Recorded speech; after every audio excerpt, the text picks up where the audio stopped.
In the heat of the Cold War, when every nation was obsessed with breaking the sound barrier, the U.S. Navy made a move that stunned the world. They went slower. Instead of building a sleek, supersonic fighter, they rolled out a short, stubby, almost laughable jet. Pilots mocked it, calling it the short little ugly. You can guess the rest.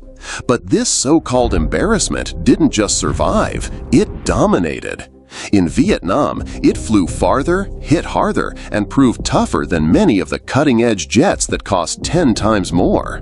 So how did a failed design, born in a rush and written off by many, become one of the deadliest legends in modern air combat?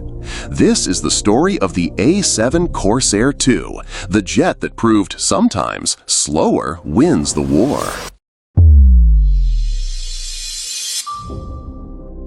The 1950s and 60s were the golden age of aviation speed.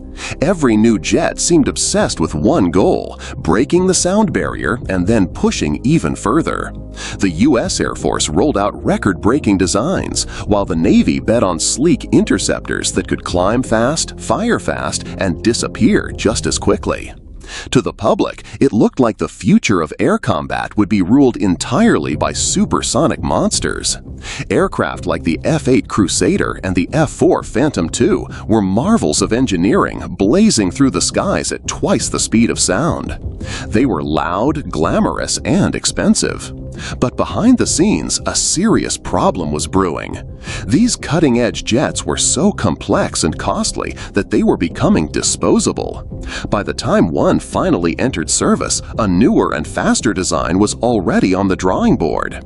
It was a vicious cycle that drained money and left pilots flying machines that looked revolutionary but weren't built for the kind of dirty, low-altitude combat waiting in the jungles of Vietnam. And that's when the Navy realized something shocking. Speed wasn't everything. Because when you're flying low, dodging enemy fire, and trying to drop bombs on target with precision, supersonic speeds don't just become useless, they become dangerous. The stage was set for a radical shift in thinking, and the Navy was about to commission an aircraft that seemed like a step backward, but would turn out to be the smartest gamble they ever made.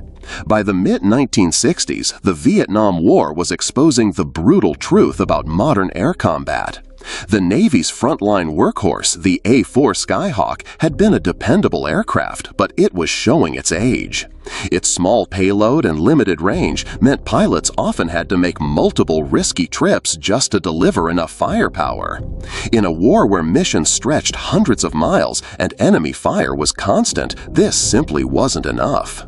Commanders wanted something far tougher, a strike aircraft that could carry twice the bombs, fly twice the distance, and still be cheap enough to produce in massive numbers. The request almost sounded impossible. Most new designs were chasing speed and flashy features, not endurance or reliability. But the Navy's demands were clear: a plane that could stay in the air longer than anything before it. A plane that could carry more bombs than the Skyhawk without breaking under the stress. And above all, a plane simple and rugged enough to survive the brutal conditions of war. That's when Vought Aircraft, the company behind the supersonic F-8 Crusader, stepped in with a bold pitch. They would take the proven Crusader airframe and transform it into something completely different. Not a sleek high-speed interceptor, but a compact, subsonic strike machine built for endurance. At first glance, it looked like madness. Why would the Navy, at the height of the Cold War, commission a slower plane? But as the Vietnam conflict dragged on, it became clear what pilots needed wasn't another shiny supersonic toy. They needed a warplane that could get the job done and bring them home alive. And Vought was about to deliver exactly that. When Vought unveiled its new design, jaws didn't exactly drop in admiration. The aircraft looked odd. With its oversized nose intake, stubby fuselage, and short wings, it was the polar opposite of the sleek supersonic fighters dominating the skies. Navy crews quickly gave it a nickname that stuck for decades: the SLU, short for Short Little Ugly. Well, let's just say it wasn't a compliment. But this ugly duckling was hiding something no one saw coming. Beneath its awkward frame was a strike aircraft unlike anything the Navy had flown before. Instead of wasting fuel and money chasing supersonic speeds, the A-7 Corsair II was built for endurance. It had 4 times the range of the Skyhawk. It could haul a staggering 20,000 pounds of bombs, more than many heavy bombers of World War II. And it could do all of this while still being cheaper to produce and easier to maintain than the glamorous jets of the era. This was a radical shift in design philosophy. For the first time, the Navy was saying, "Forget speed. Give us accuracy, give us payload, give us reliability." And that's exactly what the A-7 delivered. The irony was hard to miss. In an age obsessed with futuristic supersonic designs, the Navy's most valuable warplane turned out to be the slow, stubby, and ugly Corsair II. And once its secret weapons were revealed, pilots would never mock it again. The A-7 may have looked clumsy, but inside, it was a technological marvel. For starters, it was the first American combat jet to be powered by a turbofan engine instead of a traditional turbojet. That meant it burned less fuel, flew farther, and stayed in the fight longer. Suddenly, this slow jet could reach deeper into enemy territory than many supersonic fighters. Then came the cockpit. The Corsair II was the first U.S. aircraft to feature a modern head-up display, projecting critical information like altitude, dive angle, and targeting directly onto the pilot's field of vision. Today, that might sound normal, but in the 1960s, it was revolutionary. Pilots didn't have to look down at gauges while dodging enemy fire. The data was right in front of them, exactly where they needed it. But the real game changer was its weapon system. The A-7 carried the advanced IBM navigation and bombing computer, which allowed for precision strikes that few other aircraft could match at the time. Suddenly, bombing wasn't just about carpet bombing an area and hoping for the best. The A-7 could put weapons exactly where they were needed. And then there was the walleye bomb, a television-guided glide bomb nicknamed the Smart Bomb.